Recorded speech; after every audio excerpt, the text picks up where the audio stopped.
हाय पिला माने मु सुश्री शिक्षा सरस्वती चैनल को तुम को स्वागत। आशा करे तुम माने भल थिबो। तो पूर्व वीडियो रे हम बहुत सारा टॉपिक ऑलरेडी डिस्कशन कर सारी छु और तार पीडीएफ नोट गुडा भी मु प्रोवाइड कर सारी छि। तार लॉन्ग क्वेश्चन आंसर कोन रहइबो नाइ पीडीएफ रे ऑलरेडी सब देई छि। तो जो माने वीडियो देखिन पूर्व वीडियो गुडा सब पीडीएफ रही छि। प्रत्येक वीडियो जो भाषार संज्ञा स्वरूप तार पीडीएफ रही छि। उपन्यास काव्य कविता सनेट गल्प एमती बहुत सारा जी टॉपिक पढ़े हमें प्रत्येक टॉपिक रो नोट पीडीएफ टा रही लॉन्ग क्वेश्चन आंसर कौन रहिबो ता टोटल पीडीएफ मु अपलोड करी जो मन देखि न जाई देखिदब। आउ चैनल को जो मन नुआ आछ निश्चय रूप चैनल को लाइक शेयर सब्सक्राइब करिवो काहे आमे जो भी टॉपिक पढ़ाउछो तार पीडीएफ भी प्रोवाइड करूछो जोटा कि तुम मन को बहुत हेल्प आसीबो। काहे तो आज हम आलोचना करिबा कोन ना भाषा परिवार। भाषा परिवार क्या कह जाए भाषा परिवार कौन से परिवार अंतर्भुक्त कौन कौन भाषा रही भाषा किपरि कौ स्तर आसिकी कौ स्तर पहुंची स्टेप बाय स्टेप सब किसी आलोचना करबा ठीक अच्छे। तो इंट्रोडक्शन फर्स्ट कौन रोज देख ना मनुष्य समाज निजर भावना चिंताधारा अनुभव ज्ञान एवं सांस्कृतिक परंपरा को प्रकाश करने भाषा को व्यवहार करे। मनुष्य भाषा कहीं व्यवहार करे ना हमें पूर्व वीडियो पढ़ीछु भाषा क्या कहुए कहीं कौन मनुष्य भाषा को यूज करे कौन कथा केमती कौन पढ़ीछु। तो कौन ना मनुष्य निजर कौन करे ना तार भावना चिंता आम जहाँ भावु जहाँ कहवाक चाहूँ आम मनर कथा भावना को आमर ज्ञान को आम प्रकाश करने कौन गोटे मध्यम तो दरकार आम क्या किसी कहबू मु तुम को बुझाऊँगी किसी कहूँ केमी वर्ड किसी कहूँ ना भाषा यूज करके भाषा किसी कहूँ मो पाटे किसी भाषा गुड़ाक आसूची किसी लांगुएज मु यूज कर तुम बुझीपार शुणी पार बुझीपार तो से मनुष्य समाज निजर भावना चिंताधारा अनुभव मनुष्य समाज निजर भावना चिंताधारा अनुभव ज्ञान और सांस्कृतिक परंपरा को प्रकाश करने भाषा को व्यवहार करे। भाषा केवल संयोग माध्यम नुहे यह गोटे समुदायर इतिहास परिचय और जीवनचर्यार प्रतिफलन। पृथ्वी रे संपूर्ण 7000 रु अधिक भाषा व्यवहृत होता सत्वे सबु भाषा अलग भाषा सृष्टि होइनी। किछि भाषा मानकर गोटे साधारण उत्स मूल उत्स और व्याकरणीय गठन रही। पृथ्वी रे आमे प्राय 7000 पाखापाखि भाषा व्यवहार करूछु। प्रत्येक भाषा रो उत्स बहुत किछि भाषा अछि जोटा कि गोटे मूल उत्स ताहार भितर भिन्न भिन्न प्रकार भाषा अपभ्रंश होइकि अलग अलग भाषा होइकि सृष्टि हेछि हला। जेपरि एक परिवार सदस्य मानक मध्य लक्षणगत साम्य होता है सेहीपरि भाषा मानक मध्य मध्य साम्य थाए। यही साम्य आधार रे भाषा गुड़ी को विभागीकृत करा जाए यह को ही भाषार परिवार बोली कहा जाए। सिंपल वर्ड अछि बुझी पारुथिबो एटा टोटल लॉन्ग क्वेश्चन तमे लिखि पारिबो काहे ना देख लॉन्ग क्वेश्चन लिखिया कहले तार सिस्टमैटिक वे इंट्रोडक्शन लिखिबो देन तार मझिरे जो क्वेश्चन देइथिबो तार डिस्क्राइब करके मझिरे सेटा डिस्क्राइब करिवो देन कंक्लूजन स्टेटमेंट दबो लास्ट को तुम कौन कंक्लूजन ले पहुंचला हला। तो टोटल नोटा ये प्रोवाइड करी मु नोटा तुम ये देखिपुव पूरा शो कर जो मैंने देखा चाहूँ तो स्क्रीनशॉट मारी नियो मु जहाँ जहाँ पढ़ाऊँ से टाइम तुम स्क्रीनशॉट मारदेव वीडियो देखला बेले जिते वीडियो देखुच स्क्रीनशॉट मारिकी तुम ये पढ़ी पार। बाकी जदि जो मैंने भी एक्स्ट्रा किसी मो संग कांटेक्ट करिया चाहूँ कि एक्स्ट्रा तुम मान किसी भी टॉपिक दरकार पड़ुची से टॉपिक रे वीडियो आवश्यक तुम चाहूँ तुम मान टे हार्ड हो तुम बुझी पारुन तो ठीक अच्छे नो प्रॉब्लम मते ये जो वीडियो डिस्क्रिप्शन ले बाकी प्रत्येक वीडियो डिस्क्रिप्शन ले मोर टेलीग्राम चैनल लिंक अच्छी ग्रुप चैनल टा तो ठीक अच्छे से जाइए तुम जॉइन हो पार प्रत्येक से किसी पिला जॉइन हो पीडीएफ पाँच तो तुम मैंने भी चाहिए मत कंटाक्ट करें से बहुत पीडीएफ गुड़ा प्रोवाइड करुच्छू कि पर्सनल डिस्कसन कि कौ टॉपिक रे कार प्रॉब्लम रोचे कौन रोचे आउ कौन वीडियो दरकार आम से कथा हो पारे बुझिपार ठीक अच्छे।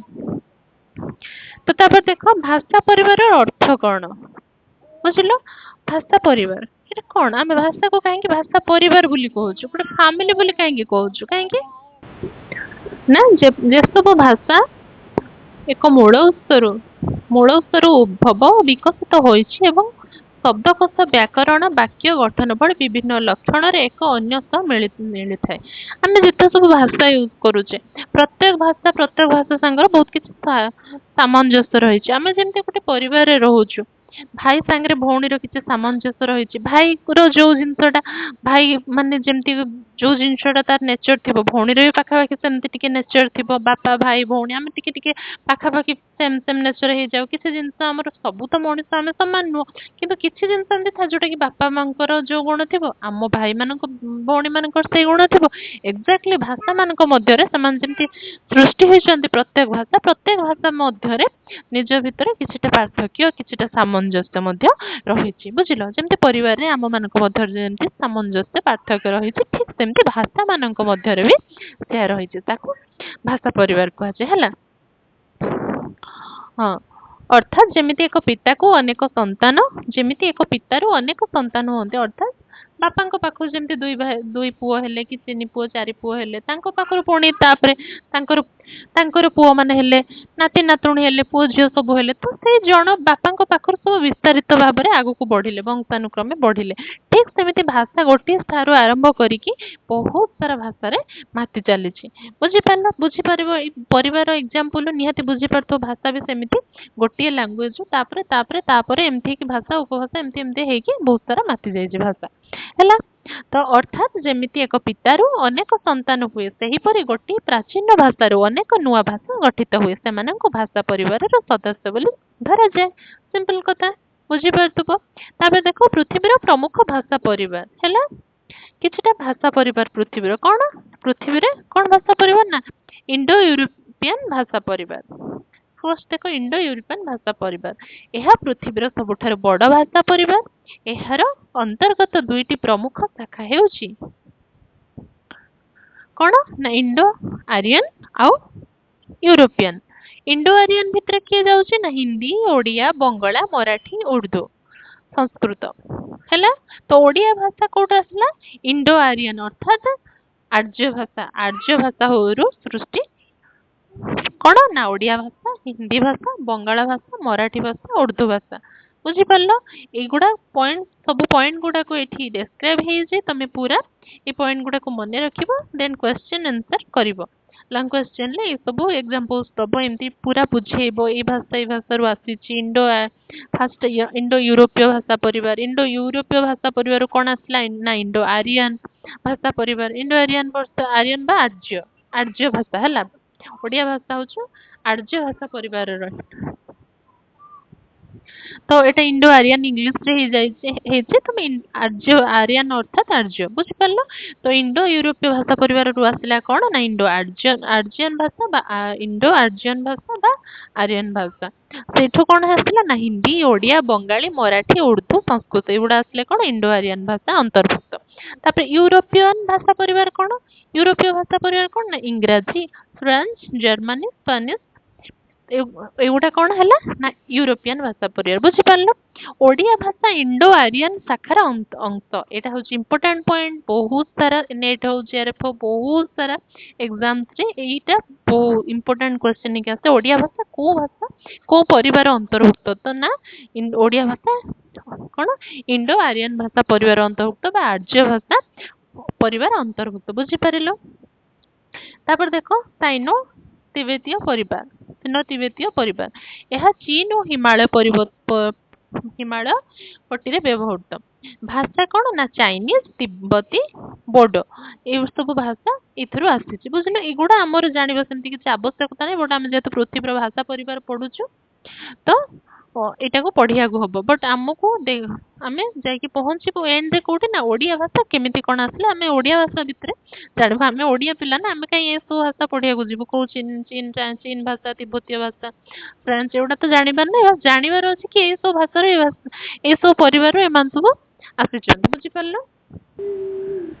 तो ठीक अच्छे तापर आसला कौन आस्ट्रो आसियाटिक परिवार दक्षिण पूर्व एशिया और भारतर किसी अंचल व्यवहृत तापर यार भाषा कौन ना मुंडारी भाषा ऑस्ट्रिक भाषा माने कौन आदिवासी भाषा जोटा कहुए ऑस्ट्रिक भाषा परिवार भितर आसो आदिवासी भाषा जी कोलो कंध ଆଉ ଯୋଉ ସବୁ ଆଦିବାସୀ ଭାଷା ଅଛି ସେ ସବୁ ଆସିବ କୋଉଥିରେ ଅଷ୍ଟ୍ରିକ ଭାଷା ପରିବାରରେ।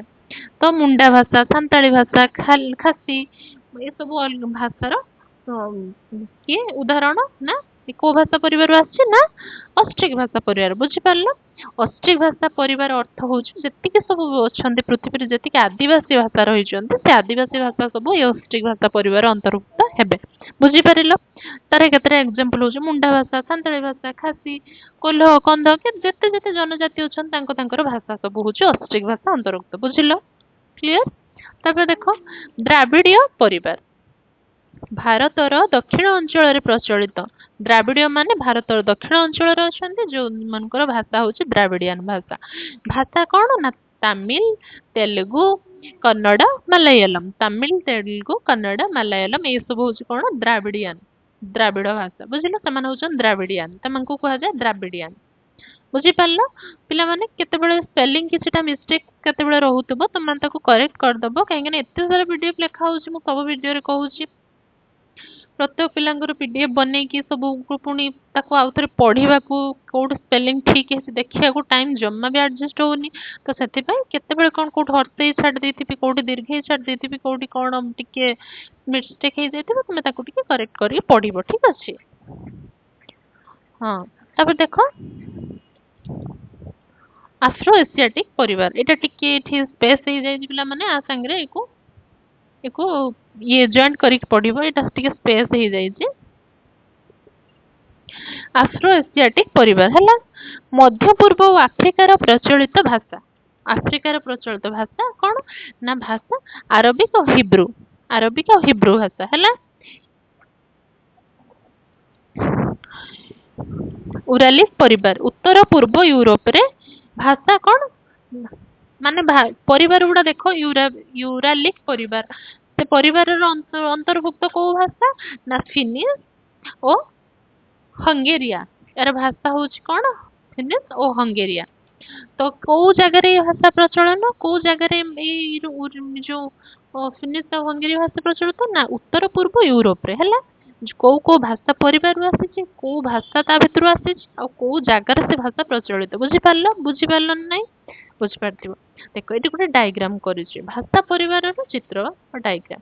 ପୃଥିବୀର ଭାଷା ପରିବାର, ପୃଥିବୀରେ 7ଟା ଭାଷା ପରିବାର ଅଛି ପିଲାମାନେ, 7ଟା ହେଲା। ଫାର୍ଷ୍ଟ କଣ ଇଣ୍ଡୋ ୟୁରୋପୀୟ ଭାଷା ପରିବାର, ଯେଟା ସବୁଠାରୁ ବଡ ଭାଷା ପରିବାର, ଆଉ ଯୋଉ ଭାଷା ପରିବାରରୁ ଇଣ୍ଡୋ ଆରିଆନ ଭାଷା ପରିବାର ଆସିଛି, ଆଉ ତା ଭିତରୁ ଆସିଛି କଣ ଓଡିଆ ଭାଷା। ବୁଝିପାରିଲ? ଆର୍ଯ୍ୟ ଭାଷା। ଏଇଟା ହଉଛି ଆମ ପାଠ ଭିତରେ ରହିଲା କେଟା ନା ଇଣ୍ଡୋ ୟୁରୋପୀୟ ଭାଷା ପରିବାର। ଆମେ ଏଇ 7ଟା ଭିତରୁ କୋଉ 6ଟା ପଢିବାନି, କାହିଁକି ନା ଏଇ 6ଟା ଆମର ଆମେ ସେ ଲାଙ୍ଗୁଏଜ ର ପିଲା ନୁହଁ, ଆମକୁ ସେଟା ପଢିବାର ନାହିଁ, ଆମେ ଜାଣିବାର ଅଛି।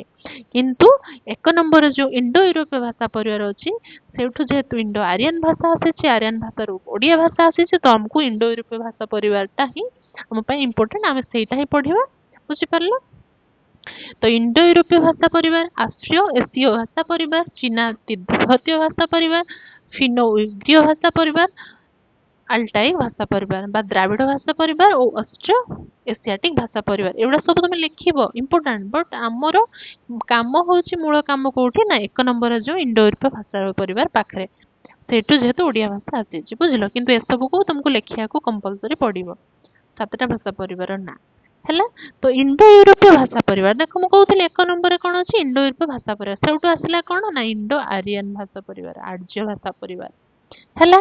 ତାପରେ କଣ ଆସିଲା ଡାଇଗ୍ରାମ ବୁଝ, ସୁନ୍ଦର ଭାବରେ ଡାଇଗ୍ରାମ ଟା ହେଇଛି ବୁଝ। ଇଣ୍ଡୋ ୟୁରୋପୀୟ ଭାଷା ପରିବାରରୁ ଆସିଲା କିଏ?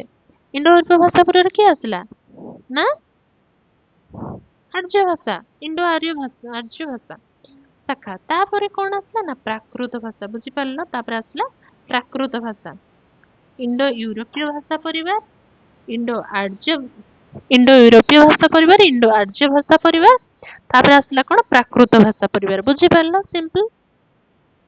ଠିକ ଅଛି। ଦେଖ ତାପରେ କଣ ଆସିଲା ପ୍ରାକୃତ ଭାଷା ପରିବାରରୁ କିଏ ଆଇଲା? ପୂର୍ବୀ ମାଗଧୀ ଅପଭ୍ରଂଶ, ପୂର୍ବୀ ମାଗଧୀ ପ୍ରାକୃତ ବା ହଁ ପୂର୍ବୀ ମାଗଧୀ ପ୍ରାକୃତ। ବୁଝିପାରିଲ? ତାପରେ ଆସିଲା ପୂର୍ବୀ ମାଗଧୀ ପ୍ରାକୃତ। ତାପରେ କଣ ଆସିବ ନା ପୂର୍ବୀ ମାଗଧୀ ପ୍ରାକୃତରୁ ଆସିଲା କିଏ ନା ଅପଭ୍ରଂଶ, ଅପଭ୍ରଂଶ। ତାପରେ ସେ ଅପଭ୍ରଂଶର ସୃଷ୍ଟି ହେଇଛି କିଏ ପିଲାମାନେ? ଆମର ଯିଏ ମାତୃଭାଷା, ଆମ ଓଡିଆ ସୃଷ୍ଟି ହେଲା କୋଉଠୁ? ଏଇ ଅପଭ୍ରଂଶ ଭାଷା।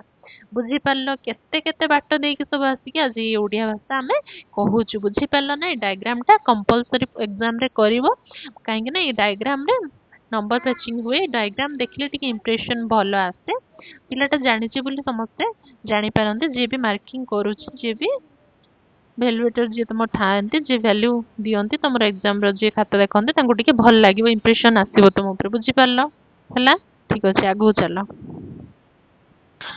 ଓଡ଼ିଆ ଭାଷା କେମିତି ଆସିଲା କଣ ବୁଝିଲ? ଠିକ ହେଲା। ଦେଖ, ଭାଷା ପରିବାରର ଗୁରୁତ୍ୱ। ଆମେ କାହିଁକି ଭାଷା ପରିବାରଟା ପଢିଛୁ? ଆମେ କାହିଁକି ସିଲାବସରେ ପଢିବା ଭାଷା ପରିବାର ସମ୍ପର୍କରେ? ଗୁରୁତ୍ୱ ତାର କଣ ନା, ମାନବ ସଭ୍ୟତାର ଉତ୍ସ ବୁଝିବାକୁ ସହାୟ ହୋଇଥାଏ। ଆମ ମାନବ ସଭ୍ୟତା କିପରି ସୃଷ୍ଟି ହେଲା, କଣ ହେଲା, ଆମେ କେମିତି ଭାଷା କହିବା ଷ୍ଟାର୍ଟ କଲୁ, କେମିତି ସାରା ବିଶ୍ୱରେ ମାନବ ରହିଛି, ତା ସମସ୍ତଙ୍କ ମାନବର ଜୀବନ ତାର ଉତ୍ସ, ତାର ସଭ୍ୟତା ସମ୍ପର୍କରେ ଆମର ଟିକେ ଜ୍ଞାନ ଆସିବ। ଆମେ କଣ ଖାଲି ସେ ଦେଶ ବାଡି, ଆମ ଘର ପରିବାର, ଏଇ ଗାଁ, ଏଇ ସବୁ କଥା ଜାଣିବା? ଆମେ ଦେଶ ବିଦେଶ କଥା ବି ଜାଣିବାକୁ ହବ ଆମକୁ। ପୁରା ସମଗ୍ର ମାନବ ସମାଜ ବିଷୟରେ ଜାଣିବାକୁ ପଡିବ, ମାନବ ସଭ୍ୟତା ବିଷୟରେ ଜାଣିବାକୁ ପଡିବ ଆମକୁ। ଖାଲି ସେଇ ବହି କି ସେଇ ଘର ପରିବାର ସେଇ ଭିତରେ ସୀମିତ ରହିବାକୁ ନାହିଁ, ଆମକୁ ଦେଶ ବିଷୟରେ ବି ଜାଣିବାର ଅଛି। ଆମକୁ ପ୍ରକୃତର ଜୀବନ, ମଣିଷ ସମାଜ, ମଣିଷ ସଭ୍ୟତା ବିଷୟରେ ବି ଜାଣିବାର ଅଛି। ଆଉ ସେଥିପାଇଁ ଏ ଭାଷା ପରିବାର ସମ୍ପର୍କରେ ପଢିବାର ଆବଶ୍ୟକତା ରହିଛି। ବୁଝିପାରିଲେ ପିଲାମାନେ? ଭିନ୍ନ ଭାଷାର ମନ୍ତ୍ରଣା, ଶବ୍ଦ ଆଦାନ ପ୍ରଦାନ ଜାଣିପାରିବା। ଆମେ ବହୁତ କିଛି ଭାଷା ଶିଖିପାରିବା। ଆମେ ଖାଲି ଓଡ଼ିଆ ଶିଖିବାନି, କାଲି ହିନ୍ଦୀ ଶିଖିବା, ବଙ୍ଗଳା ଶିଖିବା, ତେଲୁଗୁ ଶିଖିବା, ମାଲାୟାଲମ ଶିଖିବା, କି ଅଷ୍ଟ୍ରିକ ଭାଷା, ଆଦିବାସୀ ଭାଷା ଶିଖିବା, କିମ୍ବା ଆମ ଇଂଲିଶ ଭାଷା ଶିଖିବା, କି ଓଡ଼ିଆ ଭାଷା ଶିଖିବା। ବହୁତ ସାରା ଭାଷା ଶିଖିପାରିବା। ଆମେ ଭାଷା ପରିବାର ସମ୍ପର୍କରେ ଆମର ଜ୍ଞାନ ଥିଲେ ଆମେ ଭାଷା ବହୁତ କିଛି ନୂତନ ଭାଷା ଶିଖିପାରିବା, ଯାହା ଫଳରେ ଆମର ଅନ୍ୟ ଲୋକମାନଙ୍କ ସହିତ, ଅନ୍ୟ ଭାଷାଭାଷୀ ଲୋକମାନଙ୍କ ସହିତ ଭାବ ଆଦାନ ପ୍ରଦାନ ହେଇପାରିବା। ଆମେ ବହୁତ କିଛି ଜାଣିବା। ବୁଝିପାରିଲ? ତାପରେ କଣ ରହିଲା ନା, ସାମାଜିକ ସାହିତ୍ୟ। ସାମାଜିକ ସାହିତ୍ୟ ଓ ସାଂସ୍କୃତିକ ସମ୍ପର୍କିତ ପ୍ରମାଣିତ ହୁଏ।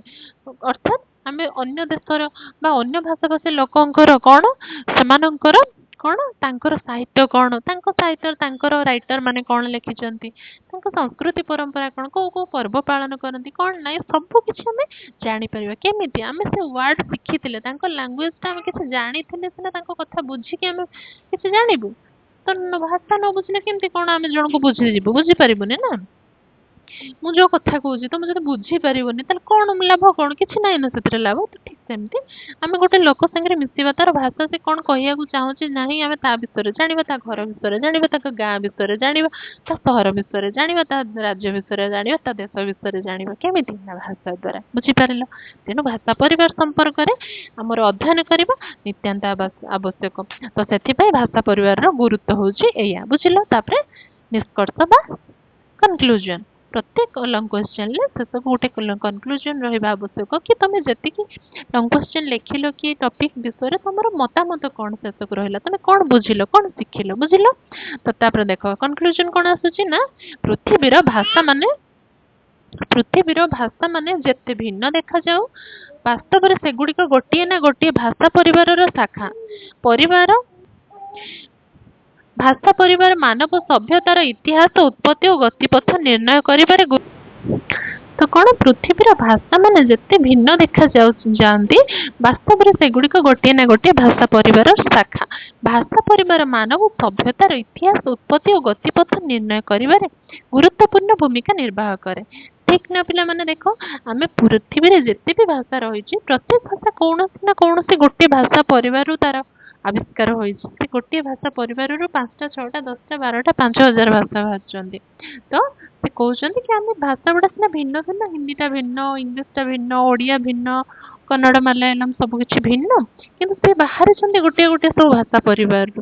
ଗୋଟିଏ ପରିବାରର ଆମେ ସନ୍ତାନ ଭଳିଆ ଭାଷା ବି ଆମର ଗୋଟିଏ ଜାଗାରୁ ବାହାରିଛି। ତାର ଉତ୍ସ ଗୋଟିଏ, ଭିନ୍ନ ଭିନ୍ନ ପ୍ରକାରର ଅପଭ୍ରଂଶ ହେଇକି କେତେ କଣ ହେଇକି ସେଟା ମଡରେଟ ହେଇଯାଇକି ଅଲଗା ଅଲଗା ପୁରା ଆମେ ଶୁଣା ହଉଛି, ପୁରା ଅଲଗା ଅଲଗା ଆମକୁ ଶୁଣା ହଉଛି, କି ହିନ୍ଦୀଟା ଗୋଟେ ଅଲଗା ଟାଇପର ଶୁଣା ହଉଛି, ଓଡ଼ିଆ ଭାଷା ଅଲଗା ଟାଇପର ଶୁଣା ହଉଛି। ବୁଝିପାରିଲ? ଭିନ୍ନ ସବୁ, କିନ୍ତୁ ସବୁ ଗୋଟିଏ ପରିବାରର ଅନ୍ତର୍ଭୁକ୍ତ। ବୁଝିପାରିଲ?